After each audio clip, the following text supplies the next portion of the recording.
Oh, that's interesting.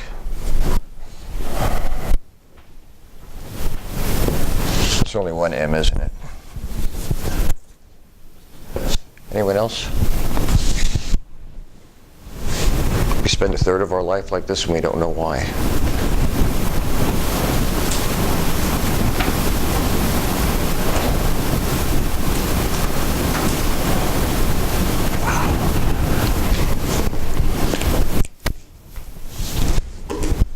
I have the fingers. Just guess. Why do you do that? Rachel? Tune in.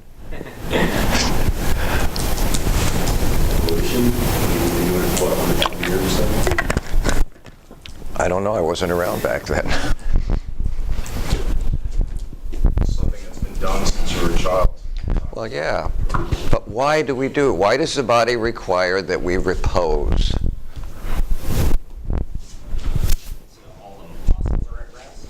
Oh, well, that's restful. Yeah, your muscles get to rest. Go ahead. A friend of mine who is deep in analytical brain studies said that there's a poison that is in your head, and it's, when you sleep it detoxes, but I don't know if it has to do with repose or if it has to do with the position in which you sleep. No, but that's a good idea because your body does detoxify itself. You eat poison all day long. You breathe in poison all day long. There's stuff out there your body filters. That's why you have hair in your nose.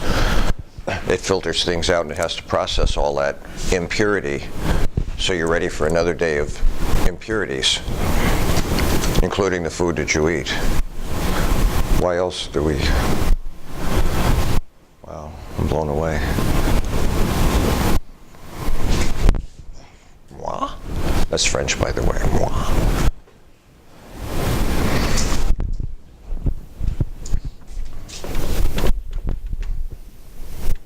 Anybody know what REM states are?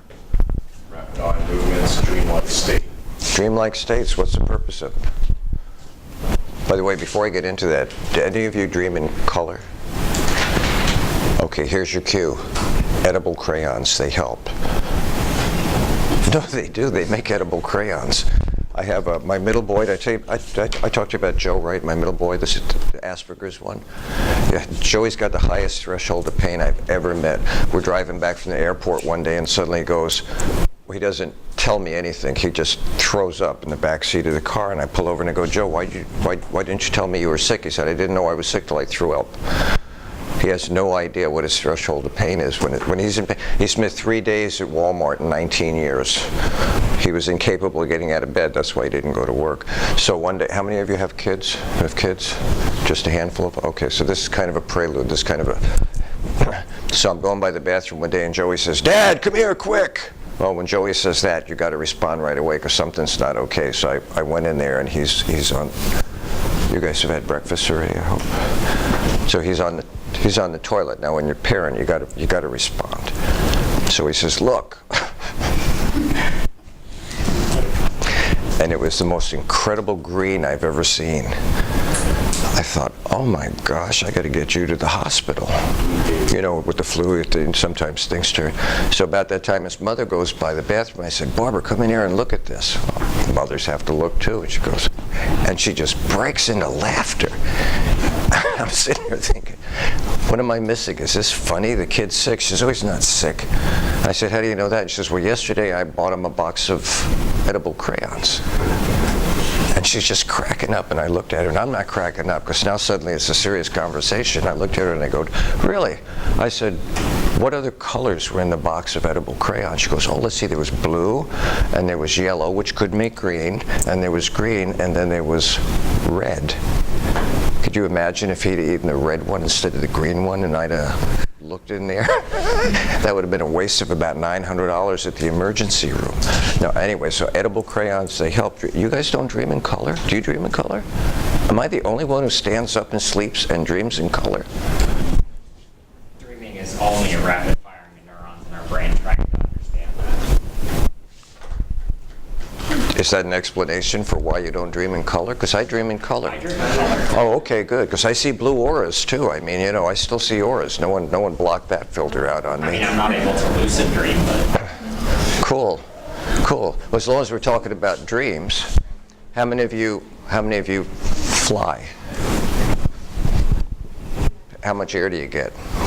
A lot. I mean, Well, I don't mean breathing. I mean, when I say air, how high do you get? How high do you get? Do you know? Oh, wait, I don't know. You're dreaming. Say what? You're talking about flying in your dream. Yeah, of course I am. Well, look. If you ever go in my intro class, we don't need to dream to fly. But for now, we're in this class. So yeah, in your dreams you fly. How much air do you get? How high? Remember dreaming flying over like my town. Okay, cool. I never go higher than the telephone poles because Okay, that's too bad. Took me years to get above 8 feet. One day I was in an airplane, I walked out. You know, there's no clouds up there. It's amazing what the universe looks like. And suddenly I realized, wait a minute, I'm dreaming because it's 35 below up here and I should be a stick of ice by now. How many of you know when you're dreaming you can just get right out of your dreams? Yeah, that's not hard at all. Now, here's the tough one. You don't have to answer this if you don't know. only one. Only one. How many of you are naked in your dreams?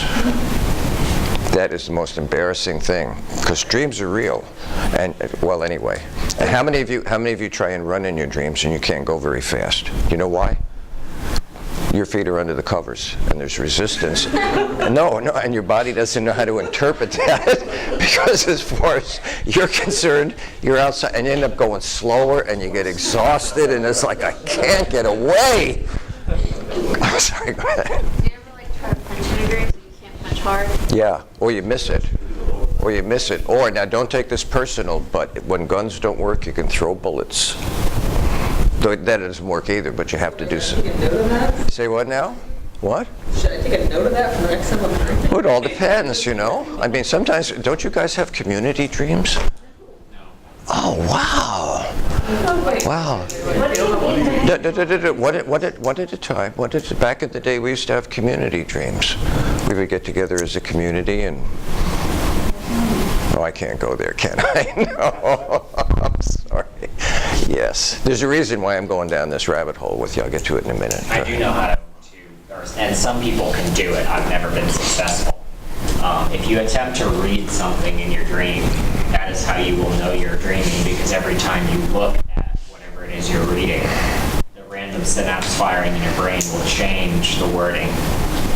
That's why they tell you to look at a clock. Yeah. Because they'll change. How long are you guys dreaming? Like I would try to read them. I don't even have any control over my dreams. Oh, you do. Actually, the last thought you go to bed with is usually the first. You have 2 stages, and in between here, you're supposed to have a... I know, I was supposed to be.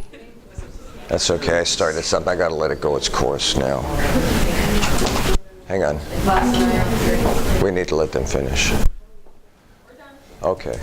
Between here, you really need a restful time. This kind of gets you in and gets you out. Your body produces is it AN, serotonin? It's like acid. And that's so your mind can deal with issues either you don't want to in a conscious state or you just haven't had time to deal with it.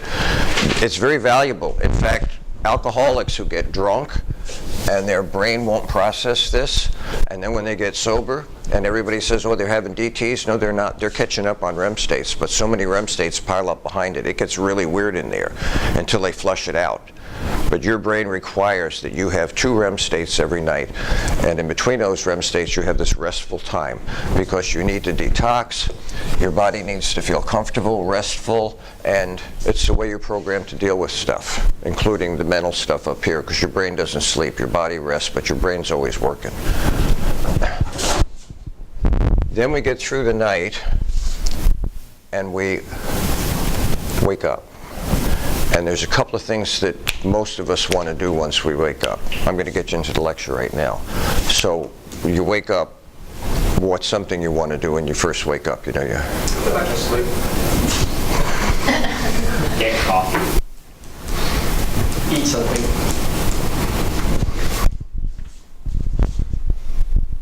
Number 1. Think about what. Number 2. And then, you see, because overnight you've been fasting, and that's real important. We know now if you eat after midnight, Go back. It doesn't do your body any good. Your body needs this time. Look, we spend a third of our life and doing this with, and I'm not being critical of you. We don't understand why we're doing it. It has a very clear physiological, biological function. And after the body does what it's required to do, it's programmed into us. You're cleaning your body out, so you have to empty out the poisons at some point. And then we're hungry because we haven't eaten all night. And so one of the things we want to do is we want to break our fast. No, you guys call this breakfast, right? What you're doing is you're breaking your fast. Say that louder for me. Say that louder for me. Who said that? No one wants to own it. It's okay if you own it. You can't say anything wrong in my class. That's why it's called breakfast. That's why it's called breakfast. Yeah, isn't that cool? Wow. Wow. And you don't even need a V8. So, but what's really going on then is your body, I'm going to get you into environment now. Your body requires an energy exchange. Your body runs on energy. Something has to translate into energy so your body can do its whatever you have it planned for during the day. Everybody follow? If you don't have an energy exchange, you end up fasting over periods of time, and your body still requires energy, and it will take it out of your reserves. When you run out of reserves, it'll take it out of your organs, and if you just refuse to eat, I know people who just die.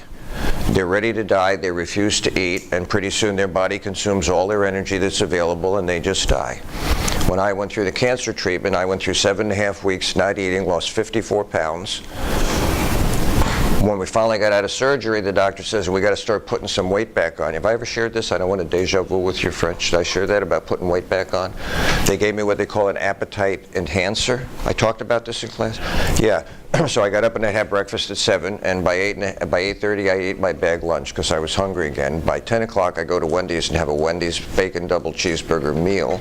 By 12 a buddy would call, are we still on for lunch? And I'd start to, yeah, as a matter of fact, I'm still hungry. And we go back to Wendy's, I'd have another bacon double cheeseburger meal. I'd have a snack at 3, I'd have dinner, and then I'd have a snack before. I'm eating 8 meals a day, and at the end of a year I put on 7 pounds. And I'm just blown away. Why can't I put on weight? And a doctor friend of mine said, well, what you don't know is when you lost all that weight, your body consumed all the fat and reserve. Your eyeballs were back here in your skull because your body was starting to consume your organs. It was looking for food. You cannot exist on a daily basis without an energy exchange. And when you don't give your body enough energy, your body, there's always extra energy until you run out of reserves, and you can run out of reserves. That's okay. So, thank you for being patient with me.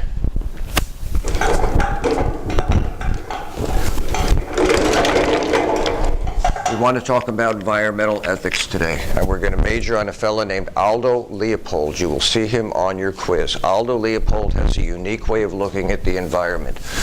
Aldo Leopold looks at the environment as if it's a biotic pyramid. I have to write slower. This pyramid, he says, is in a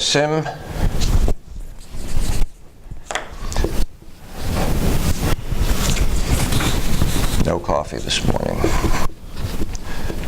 Is in a symbiotic relationship throughout the pyramid. The pyramid, he says, is made up of levels.